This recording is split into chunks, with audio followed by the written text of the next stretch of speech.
আমি ডাক্তার অনন্য হাওলাদার। আজকে আমরা সব যশোর মেডিকেল কলেজের ইন্টার্ন ডাক্তাররা এক হয়েছি। সারা দেশে আজকে লং মার্চ টু বিএমডিসি যেই কর্মসূচি ঘোষণা করা হয়েছে তার সাথে আমরা একাত্মতা ঘোষণা করেছি এবং আজকে আমরা সারাদিন কর্মবিরতি পালন করছি।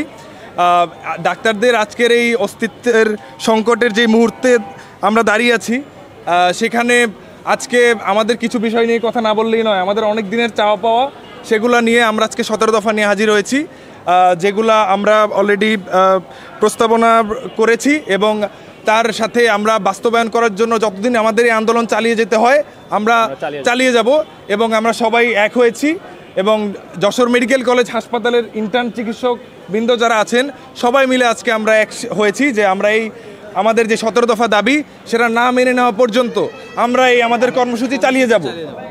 আমাদের যে 17 দফা কর্মসূচি রয়েছে সেটি আমি আপনাদেরকে একটু উপস্থাপন করতে যাচ্ছি। সেটা হচ্ছে বিএমডিসি এমবিবিএস ছাড়া অন্য কাউকে বিএমডিসি রেজিস্ট্রেশন দেওয়া যাবে না।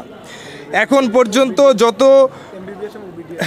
এমবিবিএস এবং বিডিএস ছাড়া অন্য কাউকে বিএমডিসি রেজিস্ট্রেশন দেওয়া যাবে না। এখন পর্যন্ত যত ডিডিটি, বিএসসি, স্যাকমো, ডিএমএফ এবং এমটি বের হয়ে প্রাইভেট প্র্যাকটিস করছে তাদের চেম্বার বন্ধ করে দিতে হবে এবং বিডিএস এমবিবিএস ছাড়া কেউ চেম্বার দিতে পারবে না, রুগী দেখতে পারবে না এবং রুগীর মুখে হাত দিতে পারবে না।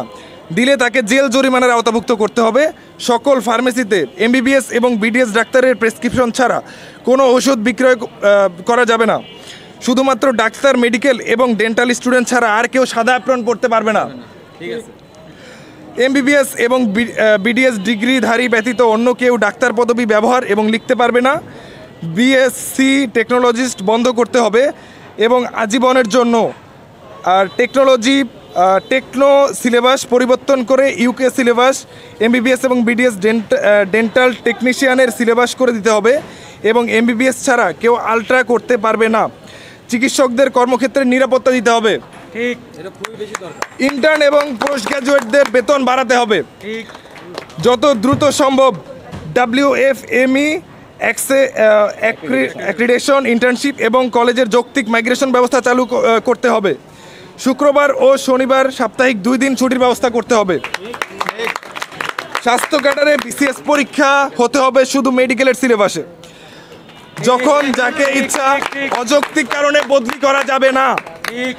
কোনো স্টুডেন্টকে অযৌক্তিকভাবে ফেল করানো যাবে না। কোনো লবিং চলবে না। কোনো যৌন হয়রানির মাধ্যমে পাস ফেল করানো যাবে না। এ বিষয়ে কঠোর নির্দেশনা দিতে হবে।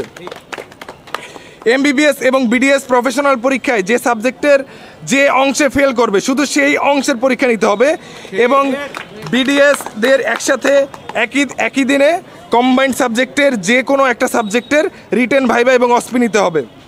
প্রফ পরীক্ষার ফি সরকারি এবং বেসরকারি সব এক রাখতে হবে। প্রাইভেট মেডিকেল কলেজগুলোর বেতন সর্বোচ্চ 7,000 8,000 হতে হবে। অযৌক্তিক জরিমানা বন্ধ এবং প্রাইভেট মেডিকেল এবং ডেন্টাল কলেজের বেতন 60 মাসের বেশি না নেওয়ার নির্দেশনা দিতে হবে। জুনিয়র চিকিৎসকদের প্রপার কর্মসংস্থান তৈরি করতে সহায়তা করতে হবে। সরকারি এবং বেসরকারি মেডিকেল কলেজগুলোর নিজস্ব ক্যাম্পাস এবং হসপিটাল রাখতে হবে এবং যে সকল কলেজের নেই তাদের অতি দ্রুত ব্যবস্থা করতে হবে। অনতি বিলম্বে এই সকল দাবি মেনে নেওয়া পর্যন্ত আমরা কঠোর কর্মসূচিতে অংশগ্রহণ করব এবং পালন করব। যতদিন পর্যন্ত আমাদের এই কর্মসূচি বাস্তবায়ন না হবে আমরা সবাই একাত্মতা ঘোষণা করছি এই আন্দোলনের সাথে এবং যতদিন পর্যন্ত বাস্তবায়ন না হয় আমরা সবাই আন্দোলনে মাঠে থাকবো এই ঘোষণা করছি। 17 দফা 17 দফা মানতে হবে মানতে হবে মানতে হবে মানতে হবে 17 দফা 17 দফা আমাদের দাবি মানতে হবে 17 দফা 17 দফা মানতে হবে আমাদের দাবি।